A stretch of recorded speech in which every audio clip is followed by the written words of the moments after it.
गेलं नाही, पण कर्म व्यर्थ गेलं, वृथा झाल्यासारखं. अर्थ लक्षात घ्या की एवढं करून सुद्धा आम्हाला आनंद मिळाला. हो, वाट बघून आम्हालाही भूक लागली होती, तुमचंही आम्ही खाऊन टाकलं, शिल्लक राहिलं नाही, पण समाधान मिळालं. म्हणजे लक्षात ठेवा, कर्म सुद्धा त्याच्यामध्ये योग्य तऱ्हेने घडलं तरच त्याच्यातून समाधान प्राप्त होतं, नाही तर नाही. एक ज्ञानेश्वरीतली ओवी आहे, जाणते नो गुरु भजिजे तेने कृतकार्य होईजे. कृतकार्य होण्यात महत्व आहे, योग्य तऱ्हेने होण्यात महत्व आहे, लग्न चांगलं होण्यात महत्व आहे. काय काही भानगड का हो, कसं काय लग्न झालं? हो काय तुम्हाला सांगू, देवाच्या कृपेने ठोस नाही फुस नाही, अगदी सुंदर. जेवण कमी पडलं नाही, वीणबाई रुसल्या, भांडणं तंडणं झाली नाही, काय झालं? कृतकार्य. आता इथे संपलं का? मग मुलगी नांदायला गेली, 2 महिन्यांनी आली ती एकदम अशी होणार, काय गो बाई म्हणली, दिलीच मोठ्याच्या घरात, पण काही खरं नाही. बोलणं समजलं का? आता दुसरा दृष्टांत. कसं काय? मुलगी एकदम काय तुम्हाला सांगू, मालक फार सुंदर, सासरे फार सुंदर, सासूबाई कृतकार्य. काय ते कर्म वृथा गेलं नाही, नाही तर लग्नाला 10 लाख खर्च केले आणि मुलीला जर सुख नसेल तर ते लग्नाचं सर्व कर्म वृथा आहे, वृथा आहे, व्यर्थ आहे. संसारामध्ये ही कर्म व्यर्थ आहेत. यज्ञ यागामध्ये करून सुद्धा तो यज्ञ याग सुद्धा व्यर्थ आहे. म्हणून इथे म्हणतात, अरे असोते वायानी कायसी मूर्खांची बोलणी, वाया वाढविता वाणी शिने लहान. मूर्ख आहे, योग्य तऱ्हेने कर्म करत नाही म्हणून मूर्ख आहे. म्हणून लक्षात ठेवा, योग्य कर्म, योग्य आशा, अशी आशा की जी कधी निराशा होणार नाही. बाकी मग हे बाह्य जगताबद्दल बोलत नाही. बाह्य जगतामध्ये मी असू दे, तुम्ही असू दे, कुणी असू दे, निराशाच पदरात पडते, एवढं मात्र लिहून ठेवा. पण आध्यात्मिक जीवन जगणारा माणूस जरा जपून पाऊल टाकतो आणि आध्यात्मिक जीवन न जगणारा जाणून जरा बेछूट टाकतो, एवढाच फरक आहे. पण निराशा ही दोघांच्याही वाटणीला. हो, बाबा महाराज प्रवचन करतात म्हणून निराशा त्यांच्या वाटणीला येत नाही असं समजण्याची गरज नाही. तुम्ही संसार करताय म्हणून तुमच्या वाटणीला निराशा येते आणि बाबा महाराजाच्या वाटणीला येत नाही असं समजणं चूक आहे, बरं का. आशा ठरली की निराशा आली. म्हणून महाराज म्हणाले, आता ऐक अर्जुना, आता हे सगळ्या मूर्खांच्या गोष्टी बाजूला ठेव. ऐके जेथ वाचा विसवे ते साधू कथा.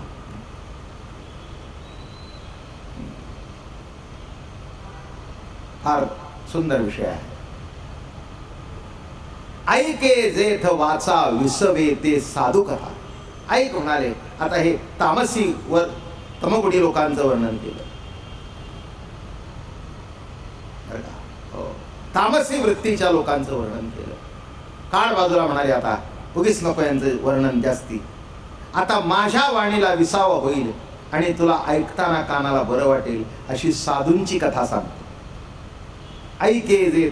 एक तुम्हाला माहिती आहे का, नको त्याच्याबद्दल बोललो तर आपल्या वाणीला त्रास होतो आणि आपल्या ज्या व्यक्तीवर प्रेम आहे त्याच्याबरोबर रात्रभर बोलत बसलो तरी वाणीला थकवा येत नाही. बरोबर आहे ना? काही तुमचा अनुभव माझ्यापेक्षा निराळा आहे का काही? अगदी जीवाभावाची मैत्रीण. काय अगदी लहानपणी दोघी एकत्र खेळत होत्या, अगदी लग्न होई तोपर्यंत साडीचे सारखाच रंग, सगळं सारखं, सगळं केलं, सगळं बरोबर. मग ती तिकडे गेली, ती तिकडे गेली आणि एक दिवस एक मैत्रिणी एक घरीच्या पाहुणे आली. काय तुम्हाला सांगू, हो, नवऱ्याला बाजूला ठेवला, पोरांना बाजूला ठेवला, रात्रभर बोलत बसली. नवरा म्हणला, एवढं काय बोलत होतीस, एवढं बोलून सुद्धा थकलेली दिसत नाही. ते म्हणले आता गेले की 20 वर्ष तुमच्या बरोबर बोलता बोलता. प्रत्येक बोलण्यातून म्हणले इकडे तिकडेच करत बसायचं. अहो माझी लहानपणची मैत्रीण, तिला माझं सुख दुःख माहिती, तिला माझं माहिती, म्हणून तिच्याशी मी बोलत बसले आणि काय तुम्हाला सांगू, पोटभर बोलले. किती बोलले? एक तुम्हाला सांगू का, वाणीला विसावा केव्हा वाटतो? जिथे त्या वाणीवर आक्षेप घेतले जात नाही तिथे विसावा वाटतो. मैत्रिणी बोलताना किंवा मित्र बोलताना शिव्या सुद्धा देतात बरं का. ती शिवी सुद्धा बरी वाटते बरं का. काय गंमत आहे की नाही? भावाने बोललं तर अपमान वाटतो, मित्रांनी बोललं तर फुलं वाटतं. मित्र जर म्हणला ना, मी काही ते शब्द तेवढे वापरत नाही जेवढे तुम्ही ऐकून घेता तेवढे, नालायक आहेस का, आणि पटात धक्का टाकला, अरे अरे तू माझ्यापेक्षा 10 पट नालायक आहेस. हे जर भाऊ म्हणला तर काय करा? नालायक म्हणणार. मी म्हटलं एवढं काय झालं? ते म्हणले तो नालायक जरी म्हणला तरी त्याला तसं वाटत नाही, कारण त्याला माहिती आहे तू किती नालायक आहे, मी किती नालायक आहे. माझं म्हणणं लक्षात घ्या. शब्द सुद्धा कोणाकडून येतो याच्यात महत्व आहे. वाणीला विसावा केव्हा? मग तेच ज्या व्यक्तीचं आपल्यावर प्रेम आहे किंवा आपलं प्रेम ज्या व्यक्तीवर आहे त्याच्याबद्दल बोलणं, याच्यात सुद्धा वाणीला विसावा आहे. म्हणून तुम्ही कधीतरी, आता सगळ्या अनुभवीच बायका बसलेल्या आहेत, लहान मुलं असतात, नवरा गेलेला असतो कामाला आणि त्या मुलाला काहीच कळत नाही बरं का, त्याच्याशी त्या बोलत बसतात. लहान एवढं बोलते, माझं आचुलं ग, माझं चचुलं ग, माझा राजा मोठा होणार ग, माझा कामाला जाणार ग, मग गाडी घेणार ग, मला बसवून घेऊन जाणार ग. मी एका बाईला विचारलं, म्हटलं त्याला कळते का? म्हणले कळत नाही तिथपर्यंतच ऐकून घेईल.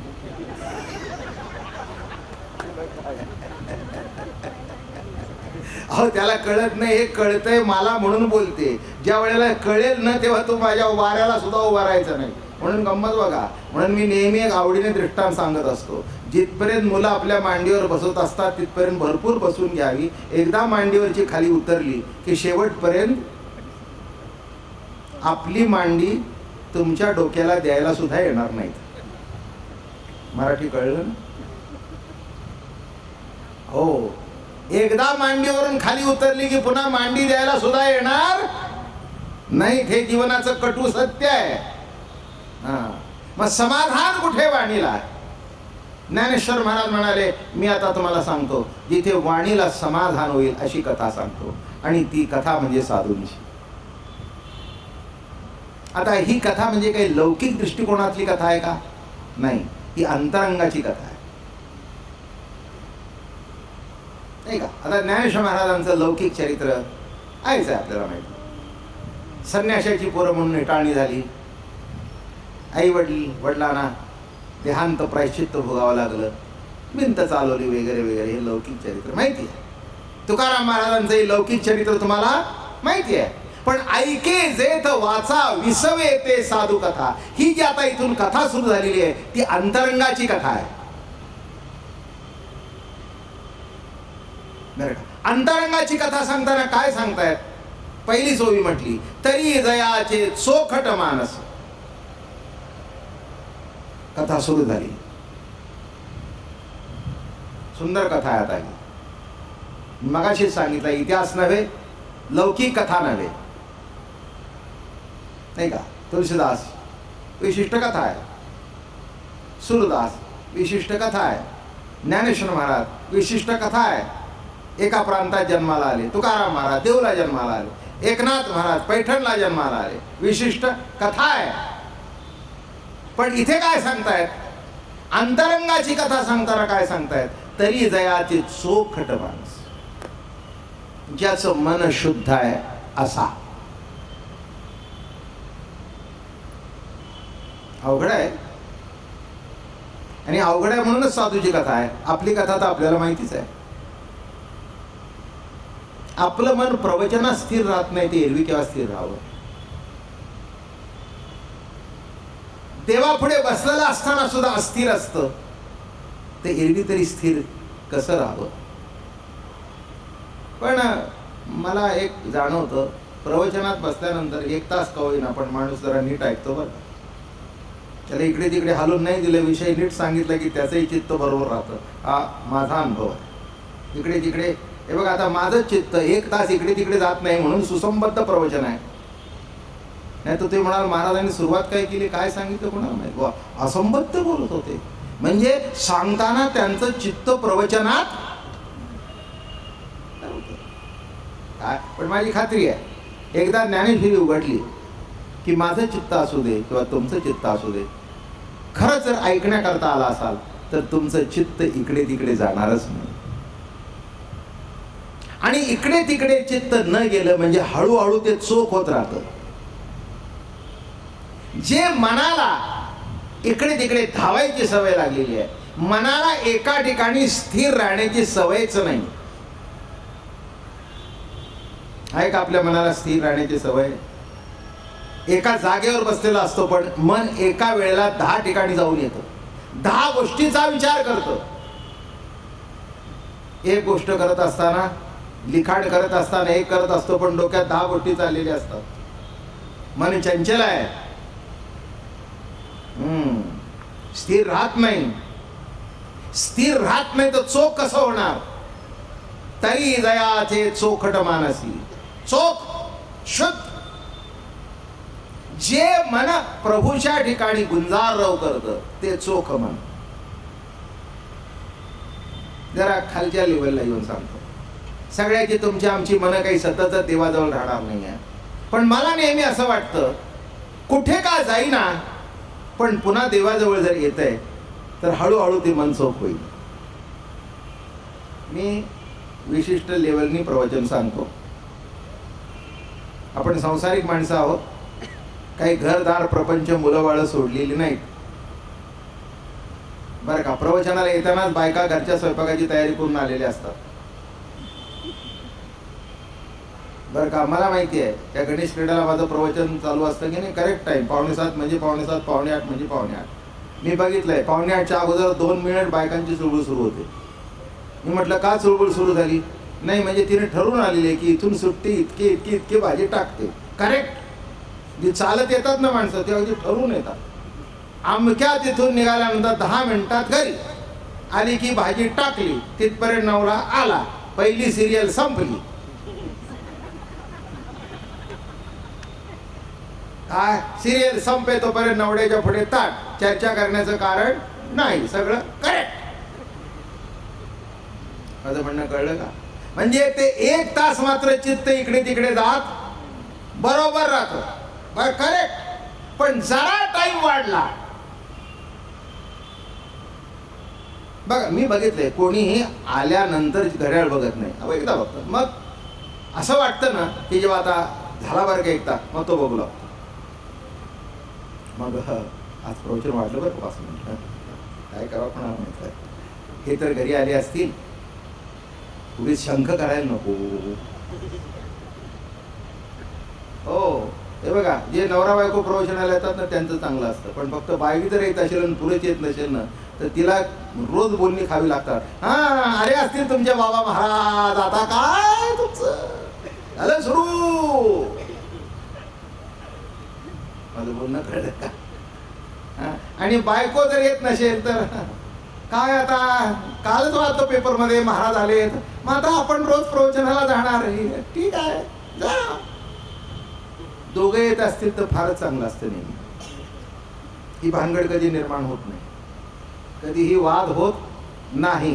पण नीट लक्षात ठेवा, टाइम जर पुढे गेला तर घड्याळावर लक्ष गेल्याशिवाय राहत.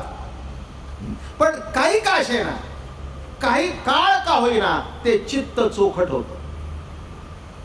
मी तुम्हाला सांगू, प्रवचन ऐकल्यानंतर मी चुकणार नाही किंवा तुम्ही चुकणार नाही असं मी कधी म्हणणार नाही. ही साधना आहे. पण चुकीची जाणीव होणं हे सुद्धा अत्यंत महत्वाचं आहे. सध्याच्या जीवनामध्ये माणसाला मी चुकतोय असं सुद्धा वाटतच नाही. मी तर असं बघितलंय, सध्या मुलं घरामध्ये उशिरा येणं हे जे काही चुकतंय असं त्यांना वाटतच नाही. मला सुद्धा मोठं आश्चर्य वाटतं बरं का या गोष्टीचं. काय 8:30-9ला जरी आले ना, अरे उशिरा कसा, काय 9च वाजले. बोलणं समजतंय का? 9च वाजले.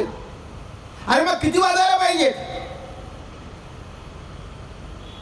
आमचा लहानपणचा काळ आठवतो, दिवस मावळायच्या आत आम्ही घरी, म्हणजे चाळीत खाली खेळायला गेलो तरी. काळ बदलला. काळ बदलल्यावर काय घडलं? काय मग आम्ही एक विचार करतो, चला 8:30 पर्यंत तरी येतोय ना. मी काय सांगतो, घराघरातली कथा आहे, येतोय ना, उशीर करत नाही ना. हे मी मुलांचं सांगता सांगता तुमच्या माझ्या मनाचं सांगतोय. मन गाव भटकतय पण येतय ना देवाजवळ. बोलणं कळलं का माझं? मी तुम्हाला काय म्हटलं, तुमच्या लेवलनी प्रवचन सांगेन. मी म्हणणार नाही की संन्यासी ब्रह्मचारी एकदा एकाग्र झाला की एकाग्र झाला, तसं नाही आहे. त्यांचंही होत नाही तर आपलं कुठलं होणार? जे देवाकडे मन कधीच जात नाही पण चुकलं असं वाटतंय, देवाला हात जोडतो, चुकलो बरं का, क्षमा कर बरं का. हेही कमी नाही, हेही कमी नाही. आणि अशी जेव्हा उपासना घडू लागते तेव्हा एक सांगू का, आपलं मन चोख होण्याची प्रक्रिया सुरू होते. सोनं अग्नीमध्ये टाकल्याबरोबर चोख होत नाही. अग्नीमध्ये टाकल्यावर चोख होतं का? नाही. ते असं गरम व्हावं लागतं. आणि गरम इतकं होतं की त्याच्यातलं किडाळ जे आहे, किडाळ म्हणजे जी घाण आहे, ती घाण जळून जाते. आणि घाण जळून गेल्याशिवाय खाली शुद्ध सोनं शिल्लक राहत नाही. तसं प्रवचन कीर्तनाच्या माध्यमातून आपल्या मनातली, आपल्या बुद्धीतली घाण जळून जाणं ही पहिली प्रक्रिया आहे. आणि ती चुलीत टाकली की जळेल असं समजू नका. काय त्या मुशीमध्ये सोनं टाकलं की लगेच विरघळतं का? नाही. अहो त्याच्यामध्ये ते काही काही दागिने मोडायला आणतात ना, बांगड्या, गाड्यातलं अमकं तमकं असे सगळे, मग ते चुरा करून टाकतो. मग काही डाग लागले असतं, काही बीज असतं, मग तो म्हणतो असं जाऊ द्या, हो तुम्ही काय, इतकं गरम करतो की जे किडाळ आहे ते जळून जातं. तसं मनातले विकार, चित्तातले विकार हे सटकन जळून जात नाही. सटकन जळून जाण्याची प्रक्रिया म्हणजे ही प्रवचन. हळूहळू हळूहळू हळूहळू मॅट्रिक मध्ये गेल्यानंतर जसं पुस्तक धाडधाड वाचतो, तसं पहिल्यांदा हातात घेतलेलं पुस्तक आहे हे सुद्धा कळत नाही. पण कालांतराने त्या पुस्तकाचा सहवास होतो आणि शब्द ना शब्द कळू लागतो. तसं इथल्या प्रवचनाच्या माध्यमातून तुमच्या माझ्या मनातलं किडाळ जडून जावं आणि मन चोखट व्हावं, एवढ्या करताच आमच्या बैरट पाटलांनी ही प्रवचन मालिका आयोजित केलेली आहे. इथून पुढे प्रवचन उद्या बरोबर 6:45ला सुरुवात होईल. पुंडली गौरदेव हरी विठ्ठल, श्री ज्ञानदेव तुकाराम विठ्ठल विठ्ठल विठ्ठल विठ्ठल विठ्ठल विठ्ठल विठ्ठल.